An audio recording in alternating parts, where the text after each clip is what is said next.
Alright guys, we're going to continue to talk about the mark of the beast. Hopefully you watched a previous video. We talked about the charagma, which means to etch, to chisel, okay? And we're going to take it a little further, where we're going to look at, in this video, the tessera. A tessera is a tile. So what we have to do is we have to go back to the ancient language, the ancient Greek language. We have to go back to the ancient times and the way they did things that the Apostle John would have been experiencing at his time, so that we can understand the words he's using, understand the language of the way they did things, to understand how that equates to something we would see fulfilled in the prophecy in our day, which we can see exactly. So, in the ancient times, we went over in the previous video how the chiseling is the mark of the beast. You would etch something. You would etch the mark, you would etch the name and the number of his name. Okay, that's the previous video. Hope you watched that. Now, in this one, we're going to talk about the tessera, the tile. Now, we're going to talk about the Psēphizō. Psēphizō is the stone. Okay, now, as we understood before, the ancients, what they would do is they would have like an identification card, like a tile, like you see here, or they would have something called a seal impression. A seal impression, like this, would be an example of something. You would take the name of the person and you would etch that in clay. Okay, you would etch that in clay, and that would be the name of the person and the ownership, and that is the actual word for as well, charagma. Okay, so it could be on a tile or it could be on clay. Okay, and these are very significant things for us to understand the prophecy. What is exactly the mark of the beast? What is John describing something he could see in his day? Yes, we could see the charagma as a tessera. It's a tile. So you would etch something on a tile, identification. And it could be a seal. So this is the language that they would have used at that time. And in the clay, you would also have a piece of clay, but then you would have something to where you would, have the opposite. Okay, opposite of the letters. Then you impress that onto the clay, and there would be a name. So all of this language of what the ancients is using is going into the description of the mark of the beast. Now, most people will teach you about, okay, what is the mark of the beast? Now, you cannot understand the mark of the beast in itself. Okay, everything we must understand by understanding the light versus the darkness. There's always two, guys, all right? So, the seal of God also must be understood. Okay, so we're going to display all this. We're going to work through these ideas and concepts, but I can't emphasize enough some of this. If it goes over your head and you say, Leeland, what are you talking about? We've discussed all of this in previous videos. We're just going to now emphasize the tessera. As you can see in the description of the video, the tessera. So what is a tessera? It is a tile. Okay, so when we look at both the seal of God and we look at the mark of the beast, we again find similar Greek words. So for example, when Christ says to the church, I can't remember which one, but he says, to he who overcomes, I will give a white stone, and on the stone a new name written. Now, the normal Greek word for a stone is a lithos, okay, a stone. However, there it's a different word that is a voting stone. Okay, so for example, in the ancients, if you were to vote and you were to decide a matter, either yes or no, you would take your vote and you would put it in an urn. That's the word that the Apostle John is using for the white stone. It's not just a stone, it's a voting stone. So what does this mean? It means that Christ will vote for the overcomer. Their name will be on the stone. Okay? The name will be on the stone, and he will grant to them a white stone, voting for that person, giving them the authorization. Okay? a positive, okay? Now, what they would do is if they voted against, okay, they would have a black stone, and that would mean no. So, why is this important? It's important because this is the word for count the number of the beast. I will show you the actual word. I'm not going to pronounce it or anything now, but it's a similar word. So when it says count the number, it's counting the number of people that have the black stone that, okay, the beast has counted. Okay, just like voting, just like Christ gives the white stone, okay, the beast gives another stone. Now, when Christ gives the white stone, he says you'll have a new name. So the freedom in Christ Jesus is freedom for the individual, all right? But the beast is not so, okay? Everybody is not, you don't have freedom. You're just the same number, the same name, okay? So the beast puts his name and his number on all of those that take the mark of the beast. That is what it's talking about. So let's think about it like this. Let's say you have an ID, okay? You have your driver's license, okay? On your driver's license, you have what? Your name, okay? And any type of ID card, driver's license, what else? What else do you have? You have a number, okay? So that is a similar concept to what is happening here, is that those are being identified as to whose kingdom they're a part of. Are they part of the kingdom of darkness, or are they part of the kingdom of light? Now, all these concepts are very, very important for us, because the more understanding you have, the more ability you'll have to identify what is going on in the world, in the mark of the beast, okay? Because most people think, okay, this is the mark of the beast, it's on your right hand, your forehead, and you can't buy or sell. Yes, it says that. But what does that mean? Okay, like, okay, what does that mean? Does it mean that you have to go and you have to have a credit card in your hand, and it's your right hand, and it's your forehead, and you need this to buy or sell? Yeah, it could be that. Okay, but in order for us to really pinpoint this, you can see how if we look at the voting, and you look at what Christ said, to he who comes, I'll give a white stone. Okay, and we can see the black stone in Revelation 13:18. Count those that have the number of the beast and the number of his name. Okay, but another thing that we can see is that when we look at the charagma, when you look at the chiseling, okay, so what they would do is they would chisel the name of the person and a number.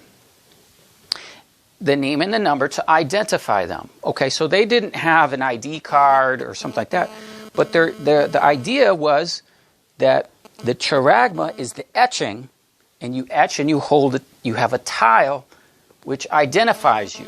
Okay, so it's the ancient way the ancients used to have an ID card.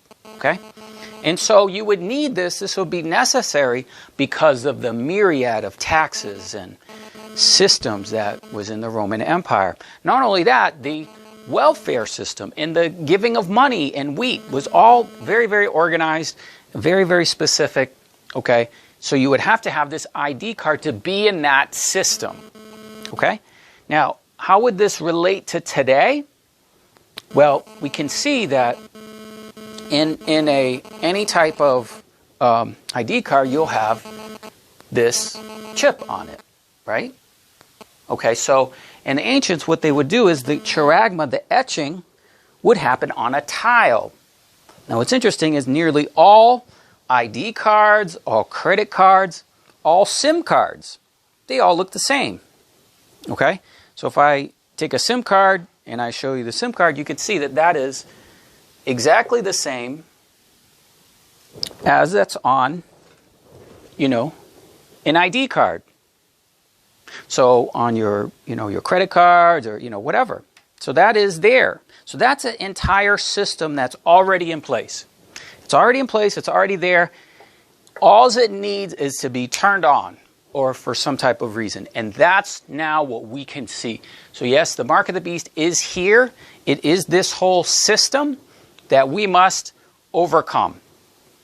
And it will include all these details, all these facets, okay, for us to understand how can this work, how can this happen, okay? So we have the system in place now, which we know is the impetus for the mark of the beast. That is the pharmakia. Pharmakia in the Greek means sorcery, okay? So when in Daniel chapter 2, verse 43, 44, it talks about that they will mingle themselves with the seed of men. Okay, so the feet are iron mixed with clay. Okay, so what are they doing? They're mingling themselves with the seed of men. It gives us the idea and the concept of the Nephilim. The Nephilim were angels combining with mankind, producing a different type of entity. Okay, now remember in our seal impression, what is the seal? The seal is clay. Okay, so it says they will mingle themselves with the seed of men. They will combine the iron with the clay, but they won't mix. So what does this mean? It means that we are the clay. The clay is impressed with a name. Okay, this is what the system is going to do. It's going to impress not on just physically the body, but on the soul. It will impress the name of the beast. That's what all this is, okay? And they are clay, or the clay, mankind. When God made Adam and Eve, he made them from the dust of the earth, and he breathed the life. Okay, so what are they? We are clay. Okay, so that's what you can see what's happening in Daniel. And what it says is the iron mixes with the clay. Now, those are two different components that don't have the same DNA, if you were, okay? They don't have the same molecular structure so as to be the same, be one cohesive thing that doesn't break apart. No, it's going to break apart. It's not going to happen.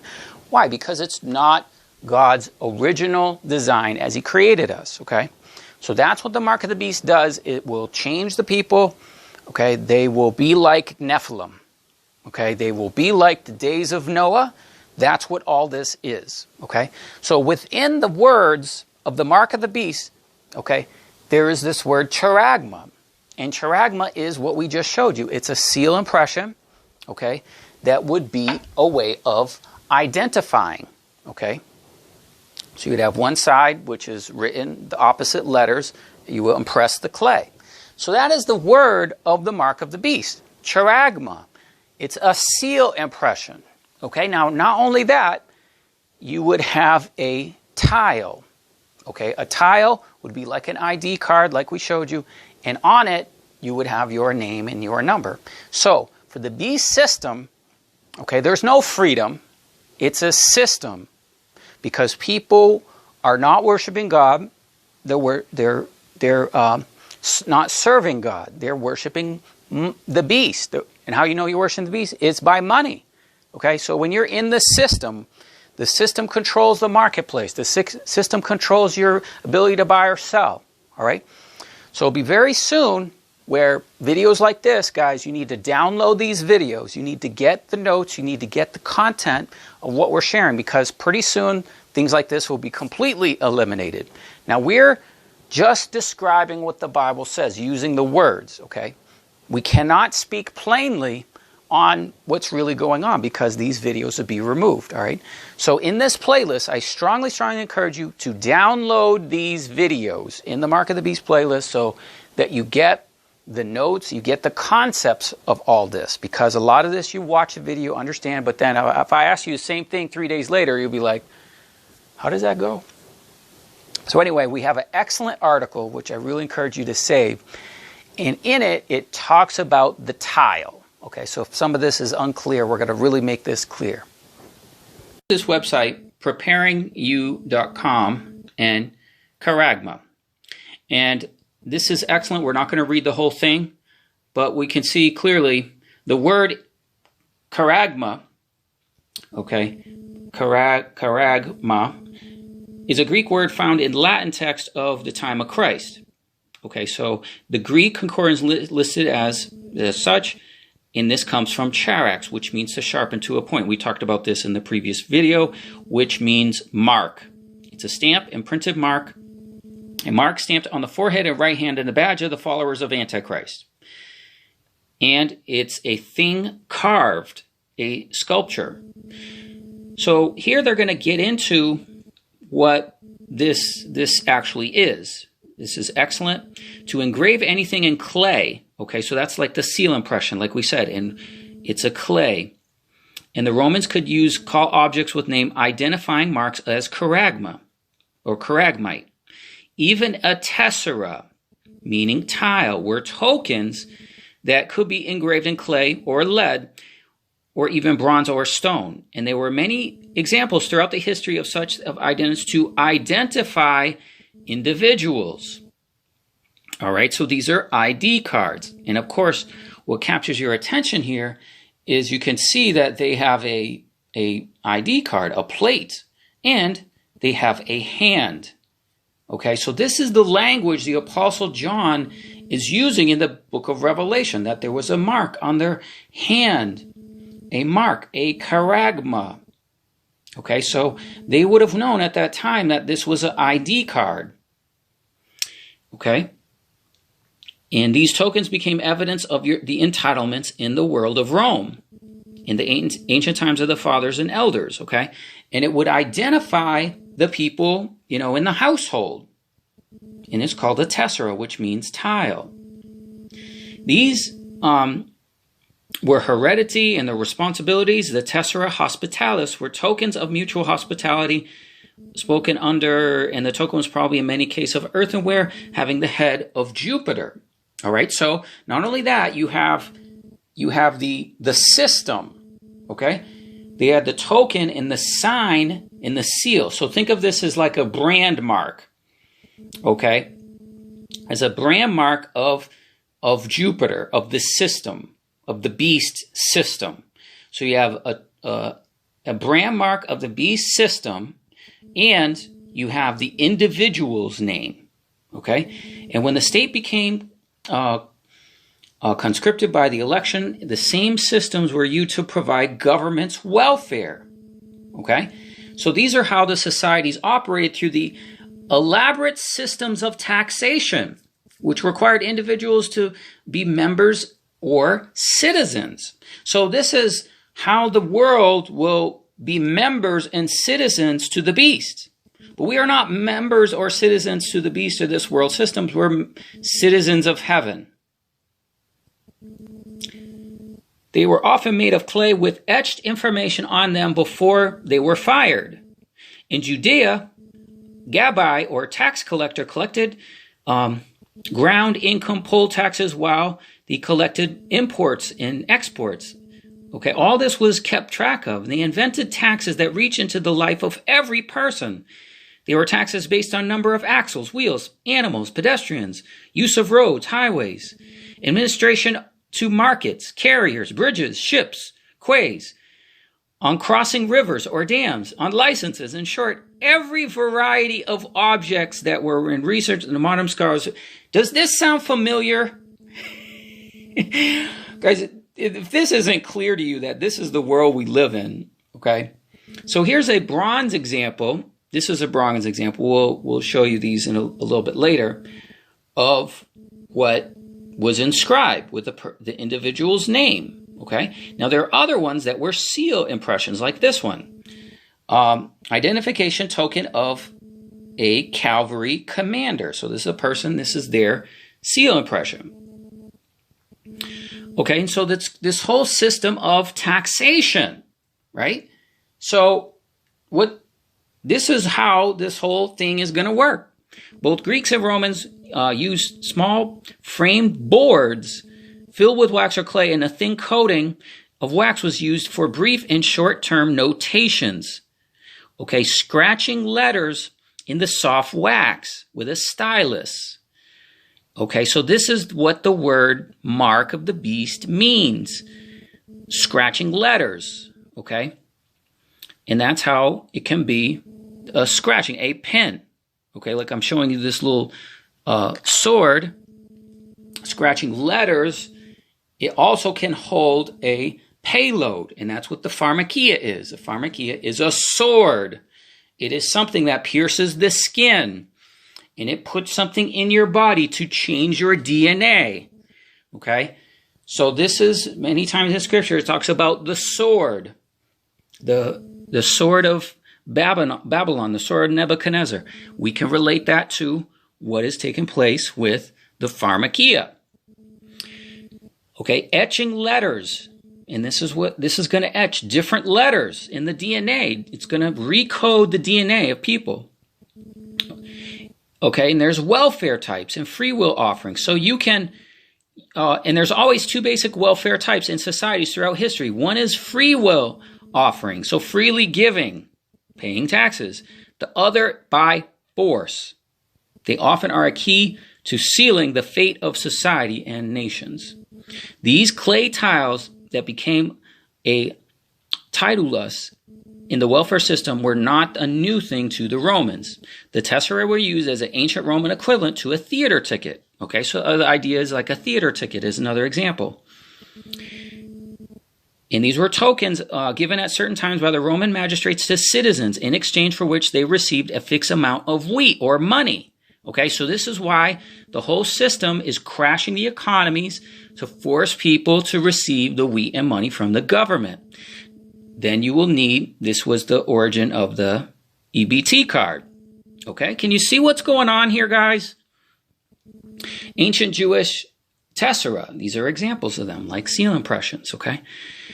A square tube or die or token, a small tablet, were used in the ancient Romans as a ticket, as a voucher, a means of identification. A charagma is well attested to have been an imperial seal of the Roman Empire used in official documents. So here's a seal impression. And we look closely, you'll see the eagle in there. Okay, so this is the language that the Apostle John is using. Charagma, they will receive a mark on their hands, okay? And on their foreheads. So this goes up all the way to the time of Nero and in the early Christians, because they rejected this. The Christians, for the most part, were considered Jews. They claimed a king of the Jews, Christ, as their king, and often did contrary to the decrees of Caesar. Okay? So it was actually this system that the Christians were opposite of. Okay? They contributed, they held their money together in common so that they were not part of this system. Okay? And that's where the persecution came. Because the system identified your faith. So Christians believed different things, and they could not be benefactors like the Gentiles who exercise authority over them. The position should be clear that the mark or badge of the beast that proves you must bow down and serve the beast comes in many forms. It will make things difficult so that you can hardly buy or sell in the marketplace if you do not have the badge of service. This has happened off and on throughout the ages and is happening again. Now, when we go back to Revelation 13, it talks about another beast coming out of the earth who had two horns like a lamb, and he spoke as a dragon. He exercised all the power of the first beast before him, and he does great wonders. Now, again, if we look at the original language, we find something interesting. And here you see the Strong's Concordance, and it's Semeion. Okay, and it means a sign, a token. Okay, now it can be a miracle and a wonder. There's no problem with that interpretation. But what I want you to think about and consider is it's a sign, it's a token. So what it may be talking about is actually the mark of the beast. It's a sign, it's a mark of the beast, a token, that which a person or thing is distinguished from others and is known. Okay, a sign, a portent. So it's quite possible that the second beast, when he does the great wonders, he's implementing the mark of the beast system. Okay, because he does great miracles, he calls fire down. Okay, yes. But when we look at this word, we can also see this great sign. Okay, it may not be a sign in heaven, it's a sign of the mark. A sign, a mark, a token. And he causes all, small, great, rich, poor, bond, free, to receive a mark on their right hand and their forehead. So you can see in the Roman system, it didn't matter if you were rich or poor. If you were a slave, everybody had to have a tile, a tessera, a identification. Okay? That no man might buy or sell, save he had the mark or the name of the beast or the number of his name. Okay? So again, when we look at mark, that is charagma. Okay? Now, the other important word here is, it says, here is wisdom. Let him that has understanding count the number. Now, if we look at the word count, okay, you can see it's Psēphizō. Okay, Psēphizō, and it's used of pebbles in numeration or counting. Okay, to count with pebbles, to compute, to calculate, to reckon, to give one's vote by casting a pebble into an urn. That's what we showed you earlier. I'm demonstrating the exact definitions of these words, okay? To give one's vote by casting a pebble into an urn. That's why we showed you the urn, to decide by voting. Now what you can see here is this word comes from this word, which is Strong's 5586. Okay? And here you see it's Psēphizō. Okay? And this, again, is a pebble sworn by handling to count or ballot, a verdict, acquittal. A small, worn, smooth stone or pebble. In the ancient courts of justice, the accused were condemned by black pebbles and acquitted by white pebbles. This is the word the Lord Jesus used. To he that overcomes, I will grant a white stone with a what? A name written on it. Okay, so a name written on the white stone. It's voting. Okay, and this is the black stone. So the beast counts those that are part of the system with the black stone. So they receive the black stone. This is just like the Day of Atonement. You had two lots. You had the lot of the goat that was to be sacrificed, and you have the lot of Azazel that goes into the wilderness, that goes into the lake of fire. So hopefully this is making sense how the mark of the beast is a tessera, a tile, and a Psēphizō. It's a voting stone, okay, as we're showing you. And that's how you count the number of the beast. And it's counting the people for the beast system. So we're telling you about the mark of the beast is the charagma, okay? In a previous video, we talked about how it reflects the character of who you are. Now, we're saying clearly, guys, this is the mark of the beast, this whole new world of ID 2020 and all this stuff. We're not going to do all that in the video. Most of you know this. We're telling you to download these videos, the VMAT2, the God Gene. Who knows how long we're going to have this information. But we're saying clearly this is the system implemented through all of this coordinated effort to place the whole world under this system, to identify the people. We talked about how it's vaxing spirituality. There will be no candle from the bride, from the bridegroom heard in them anymore. So download these videos as well. We have the number of his name, the cryptocurrency system of buying and selling, and you see the code of WO2020, and then the number 666060606. This is the system. This is here. Okay, this is not far away. Now, in the information of the article that we share with you, here are examples of what the tessera look like. Okay, so this is a metal one, and here is one with the placard and example with the hand. So this is the word that Apostle John is using to describe the mark of the beast. And this is an example of the commander, okay, with a seal and pressure. Let's remember we are clay. And it talks about iron mixing with clay, okay? These are ancient Jewish tessera, okay, as well, that are clay seals, okay? So seals, coins, all right? So coins are money, buying and selling. This is the system. that we must overcome all these things. So thanks for watching. Please watch the playlist, The Mark of the Beast. There'll be a link in the description field for the Mark of the Beast playlist. If these concepts are new to you, we've talked about them before, and it takes a few times to understand them, okay? So we have the Mark of the Beast playlist. We're also talking about this as part of the third angel. The third angel message was to make clear what is the Mark of the Beast. We're trying to make clear to the people what it is. We have to use biblical terms because soon the words and things identified through artificial intelligence will eliminate videos very, very soon. So guys, thanks for watching, and watch and pray you be accounted worthy to escape and